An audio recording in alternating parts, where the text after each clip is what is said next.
नवरात्रि का दूसरा दिन माँ ब्रह्मचारिणी की आराधना के लिए ये दिन समर्पित है। माँ दुर्गा के 9 स्वरूपों में से दूसरे दिवस के नवरात्रि में हम सब पूजन करते हैं माँ ब्रह्मचारिणी।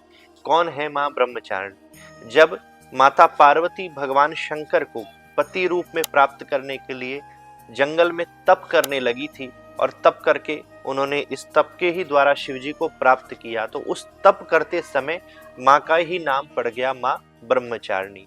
और निश्चित ही माँ ब्रह्मचारिणी की जो आराधना करता है, पूजन करता है, माँ उसकी अत्यंत शीघ्र सारी समस्याओं को दूर करके विशेष आशीर्वाद तो प्रदान करती है और सारी की सारी मनोकामना भी माँ पूर्ण करती हैं। तो हमको सबसे पहले सुबह ब्रह्म मुहूर्त में उठना है, स्नान करके साफ सुथरे वस्त्र पहनने हैं। पहले दिन के नवरात्र के अनुसार ही दूसरे दिवस भी आपको माँ का पूजन करना है, माँ ब्रह्मचारिणी का स्वरूप भी स्थापित करना है। हो सके तो नौ दुर्गा का स्वरूप आप एक साथ स्थापित कर लीजिए, तो रोज रोज आपको माँ का स्वरूप नहीं लाना पड़ेगा। कलश स्थापना आपने पहले से ही कर रखी होगी, दीप प्रज्वलित करेंगे और आनंद के साथ माँ को अक्षत पुष्प चढ़ा करके अपनी मन की मनोकामना माँ के चरणों में व्यक्त करेंगे।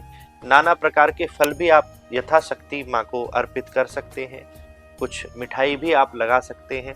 उसके बाद माँ का ध्यान करते हुए माँ के मंत्र का आपको जाप करना है। प्रत्येक जीव के लिए, प्रत्येक भक्त के लिए यह मंत्र, यह श्लोक एक संजीवनी के समान काम करता है, इसलिए प्रत्येक भक्त को ये कंठस्थ कर लेना चाहिए। और अगर याद नहीं होता है तो आप देखकर भी पढ़ सकते हैं। कम से कम एक माला इस श्लोक का आप जाप करेंगे। श्लोक इस प्रकार है, आप अपनी स्क्रीन पर भी देख सकते हैं। या देवी सर्वभूतेषु मां ब्रह्मचारिणी रूपेण संस्थिता, नमस्तस्यै नमस्तस्यै नमस्तस्यै नमो नमः। कम से कम एक माला आप इसका जाप करिए, यानी कि 108 बार।